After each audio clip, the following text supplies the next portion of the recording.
Visca Catalunya, visca la República, visca la Guardia Civil. Bueno, salta a la vista que esto no es exactamente el balcón de la Generalitat y sin embargo lo que acabo de proclamar desde aquí, viva Cataluña, viva la República, viva la Guardia Civil, son palabras textuales de Lluís Companys pronunciadas el 19 de julio de 1936 al ver a 500 guardias civiles subiendo en impresionante formación de a dos por toda la Vía Laietana de Barcelona para ponerse a las órdenes de la Generalitat republicana y defenderla. El general del ejército Manuel Godet no pudo tomar Barcelona ese día porque el general de la Guardia Civil José Aranguren Roldán, con el que habían combatido codo con codo en la playa de Alucemas a los moros, se le plantó enfrente, se le cuadró y defendió la ley con todas sus consecuencias, lo cual le costaría ser fusilado 3 años después, cuando ganó la guerra. ¿Quién la ganó? ¿Sorprendidos? Sí. Hay cosas que, por lo que sea, cuesta mucho de encontrar en los libros de historia y por eso a veces hay que irlos a buscar a los libros de literatura, a novelas emocionantes como Recordarán tu nombre, de Lorenzo Silva.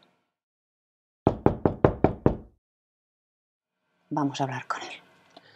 Posiblemente no haya otra institución ni haya otro colectivo cuyo reflejo en la ficción, tanto me da la literaria como la audiovisual, haya sido tan amargo y tan áspero, ¿no? Y además, quizá lo que ha influido mucho es que en la construcción de ese estereotipo negativo han intervenido algunos de los autores con más talento de la literatura española contemporánea, ¿no? ¡Compañeros! Con todos vosotros, Federico García Lorca.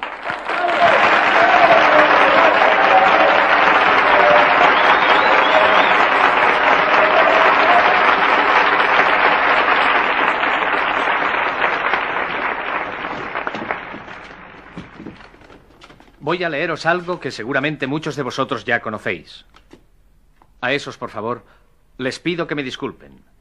De todos modos, pienso que ahora no viene mal escuchar este poema. Romance de la Guardia Civil Española.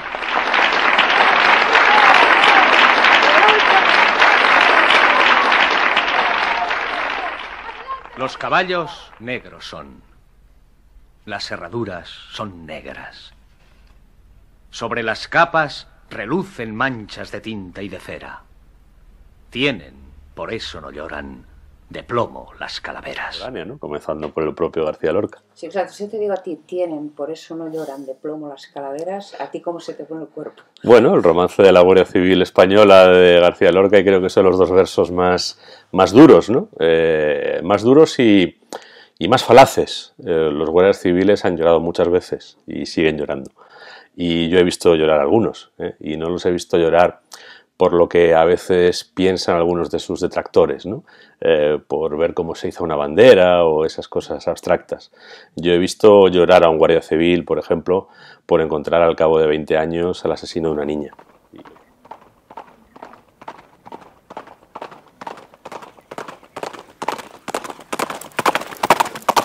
Civil.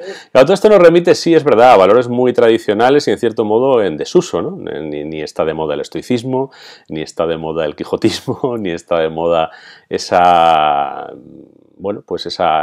entregarse, ¿no? a los demás y asumir un sacrificio en primera línea. ¿Y por qué a un tal Lorenzo Silva le interesa tanto escribir sobre guardias civiles? Por accidente. Yo la verdad es que me dedico a la literatura desde los 13 años, con lo que ya prácticamente no me acuerdo de cuando no me dedicaba a la literatura. Y para mí dedicarme a la literatura es buscar historias y buscar personajes. Durante un tiempo intenté ser poeta, pero era muy malo, así que lo abandoné y me concentré en las historias y en los personajes. Y pronto entendí que una historia tiene que ser original, que un personaje tiene que tener carisma, y que a ser posible, tanto a la hora de elegir la historia como de elegir el personaje, hay que huir de lo consabido. Y ese fue el accidente que yo tuve con la Guardia Civil.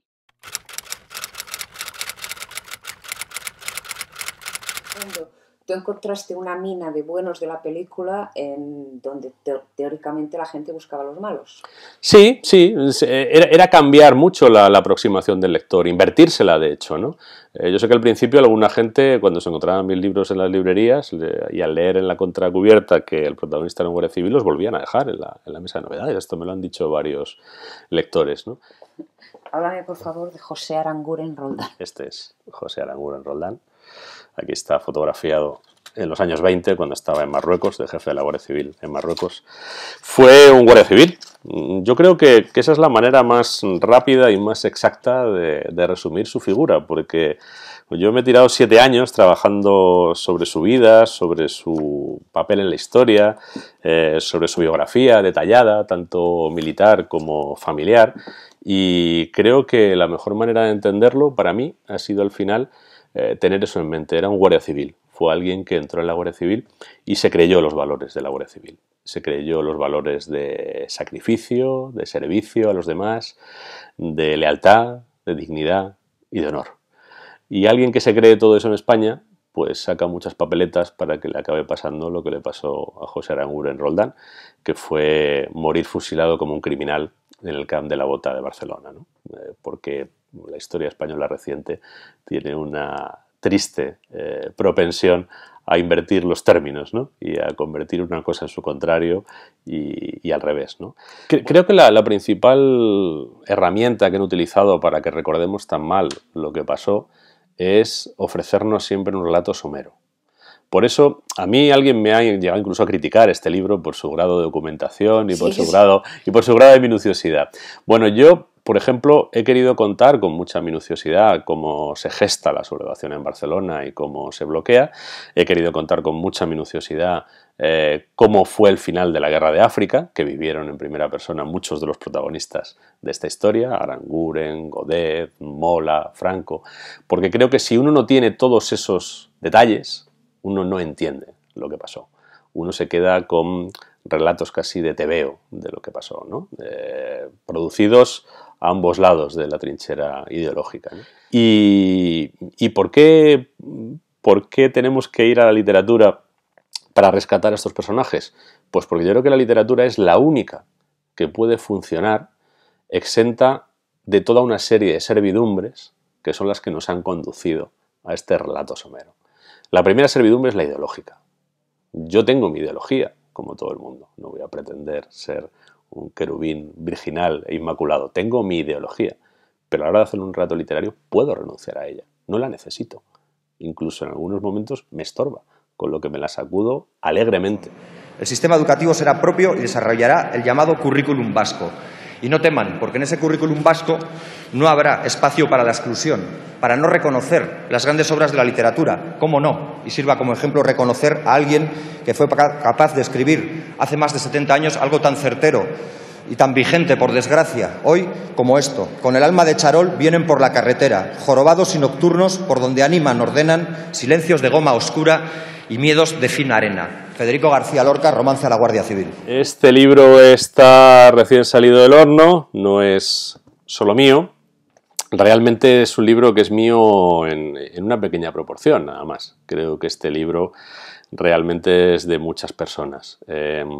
Recoge, se llama Sangre, Sudor y Paz, la Guardia Civil contra ETA, y está hecho a partir del testimonio de cientos de guardias civiles. ETA mató aproximadamente 800 personas.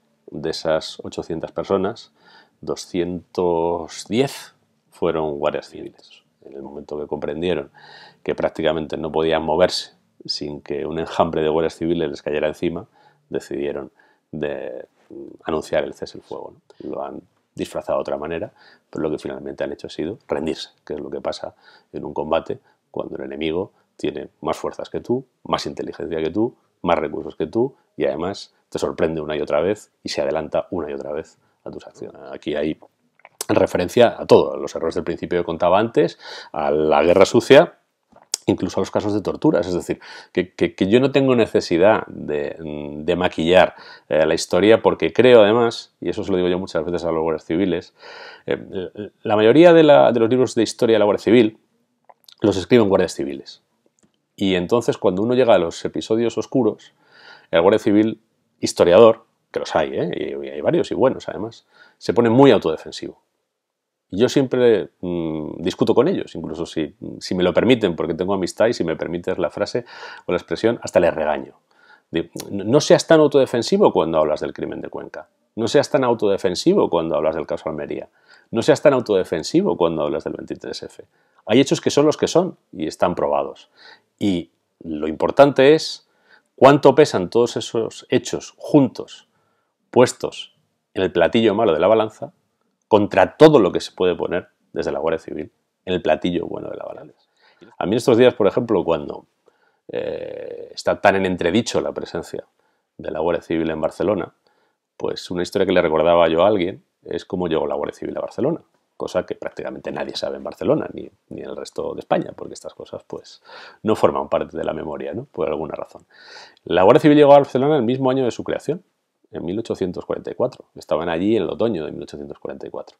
En diciembre de 1844 hubo unas riadas en el Besós y en el Llobregat verdaderamente abracadabrantes, que arrasaron barrios enteros. Y si uno se va a la prensa barcelonesa de 1844, se encuentra como de repente aparecen unos tipos con un uniforme que casi nadie conoce todavía, metiéndose allí donde no se atreve a meterse nadie, a sacar a la gente. Los caballos negros son, las herraduras son negras, sobre las capas relucen manchas de tinta y de cera. Tienen, por eso no lloran, de plomo las calaveras.